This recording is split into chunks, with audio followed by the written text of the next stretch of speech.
Welcome back. Happy Friday. That rain is in the forecast, and you're running around this afternoon trying to get everything tied up. Stay dry and keep it right here on 97.1 FM Talk, and we'll get you through the afternoon and into your weekend. Last weekend in June. It's almost July, folks. It's pretty incredible.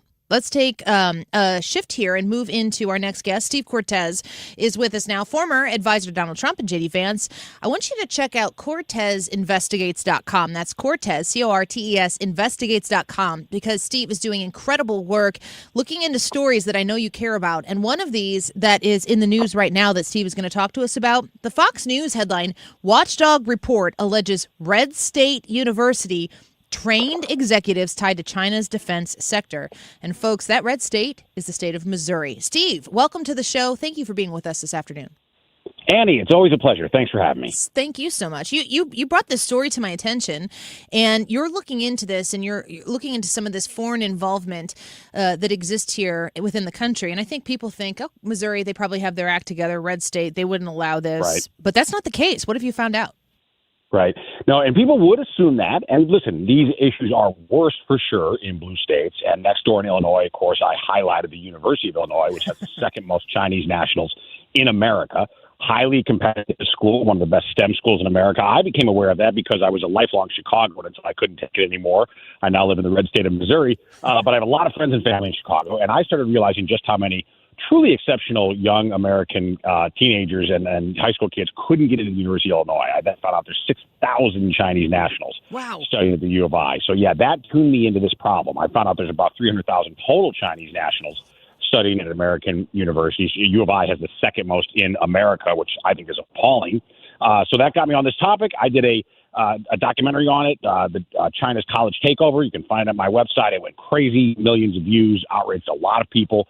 And by the way, outraged a lot of people who wouldn't consider themselves to be right-wing or MAGA, but it's particularly moms who have had their children declined at these selective schools, and then knowing that all these foreigners, especially foreigners from an enemy nation, are going there. Well, I asked somebody, Annie, to read this headline, which is why I sent it to you, because you're such an important voice in Missouri. I also sent it to Senator Schmidt, who I know well. This reporting that Missouri State has not just educated Chinese nationals, but much more specifically executive programs, MBA programs mainly, for Chinese nationals who are directly tied to the Chinese military, who are either directly or indirectly working for the People's Liberation Army, the PLA of the Chinese Communist Party. And this has been going on for decades, actually, that these folks have been sent over. The students, if you want to call them that, have actually been selected by the Chinese Communist Party and then sent over to the great state of Missouri in the middle of America to be educated and then sent back to China to, ostensibly use those skills to become a more formidable enemy and opponent of the United States. So it's crazy. This shouldn't be happening anywhere in the United States, but it especially shouldn't be happening in a place where the patriots of a great state like Missouri, probably were never aware of this. Well, they should be now, and it needs to end. Yeah, this is why it's so important to have investigative journalists like yourself, Steve Cortes, here on the show with us, that are looking into these stories and doing the deep diving so that we can understand really what is fully happening here, or at least expose it so that people have to start answering some questions. The Fox News report here says that Fox News Digital reached out to a spokesperson from Missouri State University, said the school said that they were aware of the report and denied any taxpayer dollars are used to fund the program. What do is that the only concern here? As long as the taxpayer dollar isn't funding it, and is there a way that you can maybe not use taxpayers' dollars directly to fund something like this, but in a roundabout way, yeah, maybe there is some taxpayer funding involved? Yeah, that's exactly correct. No, so I don't buy that argument. That I heard the same thing at the University of Illinois, by the way, that, the Chinese students were paying full fare so that, it's therefore okay. Look, the reality is any institution that is taxpayer supported, and by the way, even the private universities are very taxpayer supported. As a matter of fact, some of them receive more taxpayer money in total, like Harvard University, which gets more than anyone else, even though they don't need it, Annie. They get more than anybody else, more than University of Missouri, more than Missouri State, more than University of Illinois. Once you take taxpayer money, you have an obligation to serve the public interest. And you should first and foremost be, for public institutions, be serving the students of your state, right? So Missouri State should first and foremost exist to educate students, young minds from Missouri. Secondarily, then, after you're doing that, then you can reach beyond the show me state and educate other Americans. I believe that after that, only a small percentage should be foreign nationals coming to the United States. And I think the numbers coming from China, from an existential enemy to the United States, that number should be exactly zero. But the fact here that you layer on top of that, the fact that these are executives and employees who are literally working for the defense industry in China. They're either working for the military itself or defense-related industries. I mean, that is an absurdity. But believe me, Chinese universities, not that we would even try, but if we said, hey, we want to send some of our defense contractors and some of our Army officers over to your schools to learn from you and then come back and serve at the Pentagon or serve at Lockheed Martin in our defense industry, the Chinese would say, are you kidding? You know, they'd say, go pound sand, United States. We're not doing that for you. Right. It's insane that we are doing that for China.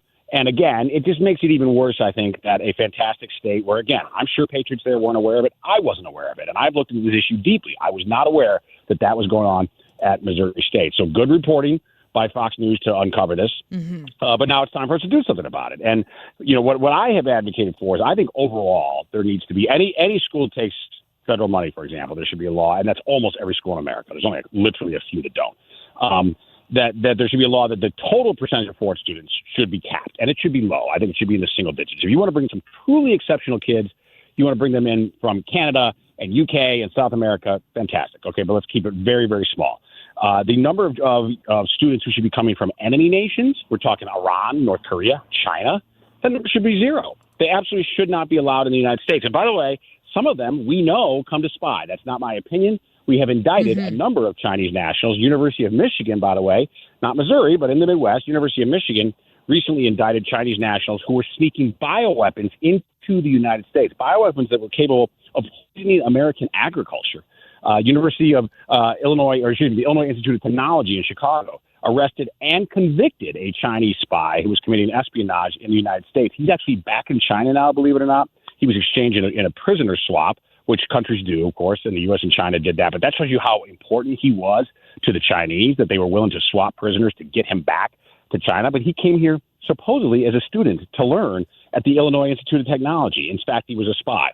And so, you know, that alone should be enough reason to say, hey, we don't need Chinese nationals here. But I think there's even a bigger issue here, which is why are those spots, especially at competitive universities that are hard to get into, why are they not reserved for Americans? Yeah. American schools should be serving American young people and building American communities, not catering to foreigners overall, and certainly not foreigners from enemy nations. And then on top of that, foreigner from an enemy nation who is serving the military of that nation, right? Which again is a constant and probably the most formidable, not probably the most formidable threat to the United States in the world.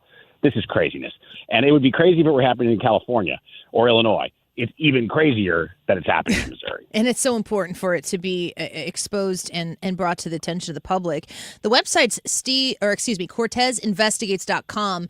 And also, while we were talking here, I as I was looking through your website, it connects to your YouTube channel, Cortes Investigates. I'd encourage people to check out your work there as well. This is something that President Trump has addressed, but he has kind of defended the idea that we want to import, student visas, Chinese. He's not something that, if Steve Cortes is on here and he's saying it must be MAGA this, MAGA that, or whatever. Donald Trump's fully on board. It seems as though it's not that simple for the Trump administration. Where's the rub there? Yeah, unfortunately, he just sees the economic benefit and he worries about the effect on these schools. And look, I will be the first to say that you could phase it out if you're that worried about it. Now, I think for many of the elite schools, which is welcome to most Chinese students and the most international students, the Ivy Leagues, for example, Columbia University, for example, is literally half foreign. And when you look at most elite selective schools, they're at least 20% foreign. Those schools have the financial wherewithal to handle that near-term bump. All right, they just do. By the way, those seats are going to be filled, right? Mm-hmm. They will be. But if there is a near-term, financial hurdle, those schools can handle it. For the other schools that maybe don't have those kinds of endowments, okay, we can phase that out. But unfortunately, look, I hate to disagree with President Trump. He's somebody I've worked very hard for a decade, but he's just dead wrong on this. And I think most of his supporters believe he's dead wrong. Who's asked him about it several times, and I'm glad she has, is Lori Ingram. She clearly agrees with me. And he's just missing the ball on this one, unfortunately. And I'm not sure that he's aware of the national security side of it. He only sees the economic side of it. I don't know if he's aware of just, how intense the risks are on the national security side. But yeah, listen, this is a debate we should be having. I think it's part of a way larger conversation of prioritizing American citizens over foreigners, right? I think in so many ways in our society, we actually prioritize foreigners over American citizens.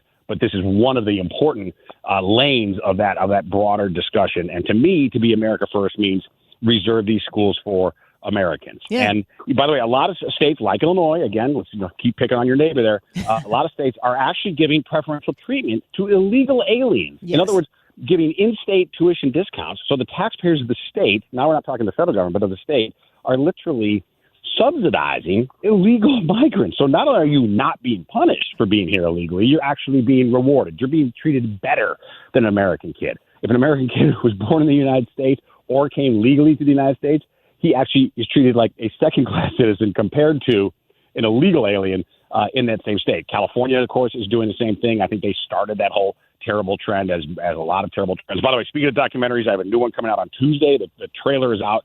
It's on California and Gavin Newsom and the Palisades fire, and why the fire was A, his fault, and B, the complete failure to rebuild is also his fault. So please, to your audience, if they're interested in that, to look. And why that matters to you, even if you don't care that much about California, is Gavin Newsom running for president. Yes. And he certainly has a decent shot of being the Democrat nominee. So I think the more we expose his record in California, what he wants to do for America, what he will do for America, unfortunately, or to America, the better. And California, by the way, Illinois is the number 2 school for Chinese nationals. Number 1 is USC, University of Southern California. I mean, probably not that surprising because it's on the West Coast, but also California clearly is a state that isn't going to take any kind of stand against, foreign nationals being prioritized at their universities and in all kinds of ways. It's a state that actually welcomes illegal migrants where their health care is paid for by taxpayers. That's what Gavin Newsom wants for America. So this is an important issue. I hope Missouri takes care of this. I don't think this should be happening in a wonderful, red,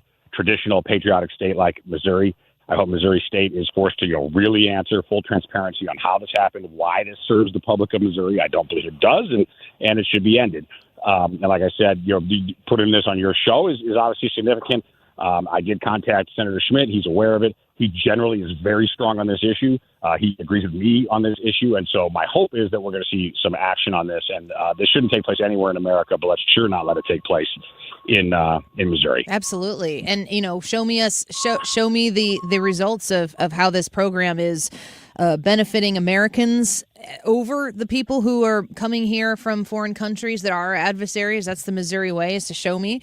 And I think to myself, like you said this at the very beginning, where there are kids who want to get in school who aren't, there are seats that are being withheld from these American students on behalf of these programs. It's not like if we don't have these student visas, we don't have these individuals coming over from China, that those seats will go unfilled. No, they'd be filled by American students who would really like the opportunity to attend a school like Missouri State or like the University of Illinois, and those seats are not made available to them because they're being outsourced. And I think that there are answers that need to be found, and we're very grateful, Steve Cortes, that you are out there asking those questions. Annie, thank you as always. I hope you and the whole audience have just a fantastic weekend. You too as well. Stay dry. Take care. Bye-bye. Thank you. Steve Cortes. It's CortesInvestigates.com. Cortes is Cortes, ends with an S. So go check it out. He's got a lot of really great documentaries. He's out there doing that kind of investigative journalism with a lot of with resource and with really, really professional, forward-facing content. So I encourage you to check it out. Steve Cortes was a radio guy in Chicago for a long time. So he's been in the media. He's worked with the Trump campaigns, advised the president and the vice president over the course of time, and he's on X at Cortes Steve.